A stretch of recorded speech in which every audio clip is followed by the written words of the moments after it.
Bien, on poursuit donc le chapitre de la statistique en regardant cette fois-ci les graphiques d'un caractère quantitatif.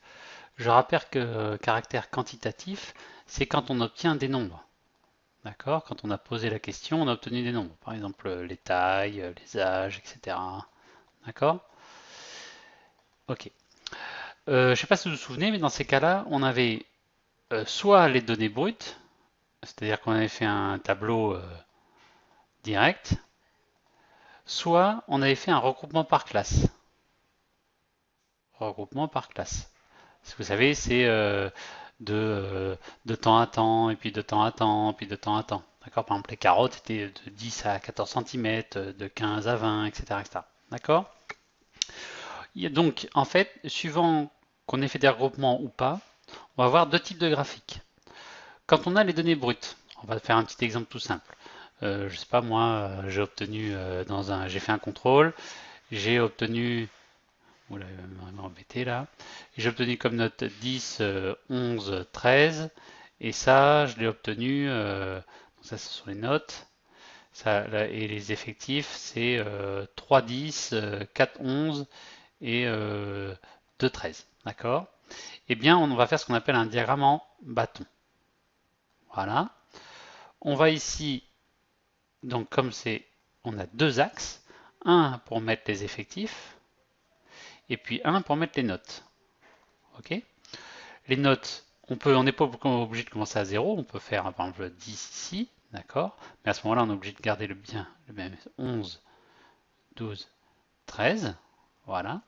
Et ensuite, on fait monter des bâtons, d'accord? Là, par exemple, 1, 2, 3, 4, voilà. Donc le 10, on en a eu 3 et on fait une barre verticale au-dessus du 10. Le 11, on en a eu 4, on fait une barre verticale au-dessus du 11.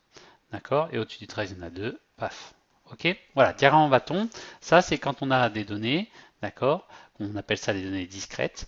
Et bien, devant chaque valeur, on fait monter. D'accord? On ne fait pas des choses larges, d'accord? Parce qu'en fait, cette zone-là, là, elle est au-dessus de valeurs qui sont sur l'axe ici. D'accord? Or, un 11,2, ça n'existe pas en note. D'accord? Enfin, du moins là-dessus. Ok? Conclusion, c'est pour ça qu'on fait vraiment une barre qui est juste au-dessus de la valeur 11. La seule qui soit en fait autorisée. D'accord? Donc, diagramme en barre. Ensuite, vous pouvez avoir le groupement par classe. Mettons, je fais la même chose, j'ai eu des notes. D'accord? Voilà. Notes. Et puis, j'ai mis 10 à 12, 12 à 14 et 14 à 16. Ok? Bien souvent, on prend. Alors, ça dépend. Ici, je prends le 10, mais pas le 12. D'accord? Bref, peu importe. Ça, c'est pas trop gênant. On va pas aller à ce point-là dans le détail.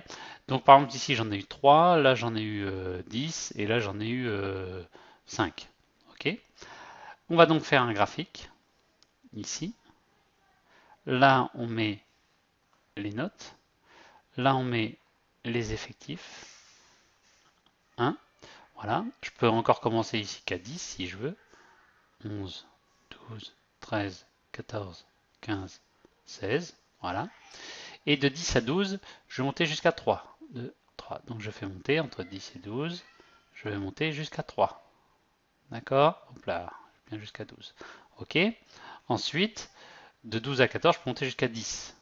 Donc là, je vais monter jusqu'à 10. Bon, je compte pas là, vous avez compris le principe. D'accord? Il faut bien redescendre ici, le 14 qui est là. Et puis, par exemple, le dernier, je monte qu'à 5, donc c'est la moitié. Voilà. Ok? Ici. Voilà, ça c'est un histogramme. Les rectangles sont collés les uns aux autres et on l'utilise essentiellement quand il y a un regroupement par classe. D'accord? On s'arrange pour avoir des classes de même amplitude, de 2 en 2, de 4 en 4, d'accord? Mais il faut que ce soit de même amplitude. C'est un cas particulier, j'approfondis pas exprès. Ok? Donc tout ça, vous allez pouvoir le noter dans votre cahier de leçons. Hop, voilà. Donc on est dans petit 3, cas d'un caractère quantitatif, c'est-à-dire qu'on s'intéresse à des nombres. Je rappelle ici on a la possibilité de faire des regroupements par classe. Et quand on veut représenter graphiquement quelque chose où il y a eu des regroupements par classe, eh bien, je fais un diagramme, un histogramme, pardon. On appelle ça un histogramme. Donc je vous laisse noter. Voilà. Ici, j'ai fait des regroupements par classe de même amplitude, vous voyez, de 2 en 2. Voilà. parce que celles que j'avais proposées juste avant, c'était pas régulier, donc là j'ai été obligé de faire de 2 en 2. J'ai recalculé les effectifs, et ensuite vous faites bêtement un petit graphique. D'accord? On n'oublie pas sur les axes, les effectifs, les tailles. Vous avez ensuite le diagramme en bâton, où là j'ai repris directement les tailles. Donc il y avait une fois la taille 10, une fois la taille 12, la taille 13 une fois, la taille 14 deux fois, etc. D'accord? Pas très compliqué, et comme ça on pourra passer aux exercices facilement.